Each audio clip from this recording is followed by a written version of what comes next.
I went to high school with this guy back in the 90s in Ohio, and I gotta tell ya, he was clinically insane. I'll change his name in case he finds out where I live. I don't want any trouble. Ethan and Nora, his new bride, a pretty young woman, 24 years old, with long black hair and a laugh that could brighten a dark day. They tied the knot in a little chapel out in Washington state, and Nora thought their honeymoon to New Zealand was the start of something fresh and new. Little did she know, Ethan had other plans he had long before he ever slipped that ring on her finger. They landed in Queenstown under a blue sky, the southern Alps standing tall and jagged in the distance, like they knew something the rest of the world didn't. Ethan pointed out the sights as they collected their bags, his voice calm and easy, telling Nora they'd head to Fiordland, a place of wild beauty where the land itself seemed to whisper old secrets. She was all wide-eyed wonder, holding his arm, never suspecting a thing. The first couple of days played out like a dream, or at least that's how Nora saw it. Ethan drove them along narrow roads, past lakes that shimmered like glass and hills rolling with sheep. They stopped for pictures, Nora posing against the beauty of Lake Wanaka, while Ethan kept up the act of the loving husband. But there were hints, if you knew to look.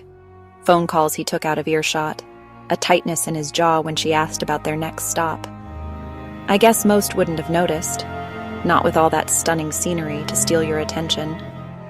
But the path was leading somewhere off the map, deep into Fiordland, where the world seems to forget itself. They pulled up to a lodge one late afternoon, a weathered old place of dark wood and sagging eaves, tucked in a valley where the trees pressed close like they were hiding something. Nora's smile faded as she stepped out of the car, a chill settling over her despite the mild air. "This doesn't look like the hotels we talked about, Ethan," she said, her voice small. He gave a casual shrug. "It's a special spot, a private retreat. Some acquaintances of mine own it, and they invited us to stay a night or two. You'll see, it's fine."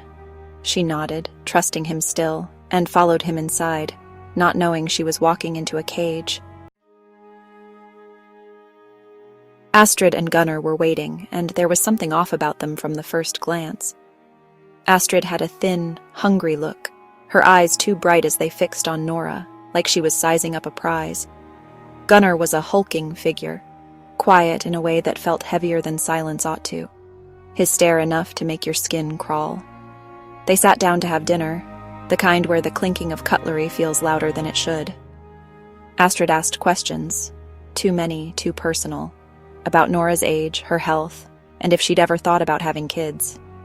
Nora laughed it off, uneasy, while Ethan sat there avoiding her glances. When he excused himself to check something outside, the air shifted, grew thick with a wrongness you could almost taste. After a long, awkward silence, Astrid looked at Nora and said, "You're going to be a blessing to us. You're not leaving, dear.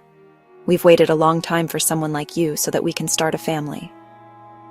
Nora froze, the words not sinking in at first, until Gunnar stood, blocking the way to the door. She bolted up, her heart pounding, screaming for Ethan.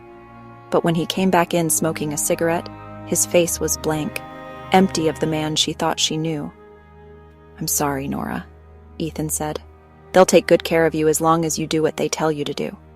And just like that, he turned around, leaving out the door as Gunnar's rough hands closed around her arms, pulling her down a hallway while Astrid's smile stretched into something cruel.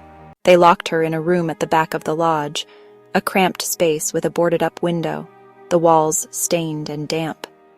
There was an old, dirty mattress off in the corner that was covered in stains. The smell of mildew and urine hung heavy in the air. She was thrown in, and she heard every lock on the door click closed, locking her in. Astrid came by often to feed her and put chains on her to walk her to the bathroom. She made her take a pregnancy test every so often after Gunnar left her room. Gunnar was always close, a looming threat, his presence enough to kill any chance of leaving. Nora screamed, cried, and tried to fight at first, pounding and scratching on the door until her fingernails bled, but it only made them do terrible things to her. Sometimes denying her food for days at a time, and giving her really bad bruises on her face and body. She eventually gave up, like many of them do, and accepted her fate. Gunnar always made sure to tell her every time that this was her new life now before he left the room. She probably had 3 or 4 babies before they didn't need her anymore. You can imagine what they most likely did to her. Ethan had sold his wife to those people, and I'm not sure for how much, but when he came back to the States without her, he bought a huge house on an island somewhere. I don't even know if there was an investigation for her disappearance. I heard he told the police she ran off with some other guy, and by her not being close to her family, no one filed a missing persons report. I believe he chooses his victims that either don't have family or don't talk to them at all, young, beautiful, and healthy. This couple needed Nora to have babies with Gunnar. The other couple needed Carla because she reminded them of their dead daughter. And another couple needed Heather because their sex life had gotten boring, and they needed what one would call human entertainment. I could go on, but you can understand what these girls go through against their will because of Ethan. I have no idea where he is now, but if you ever come across a tall, slender, light-skinned man that wants to marry you and take you out of the country, please say no and run.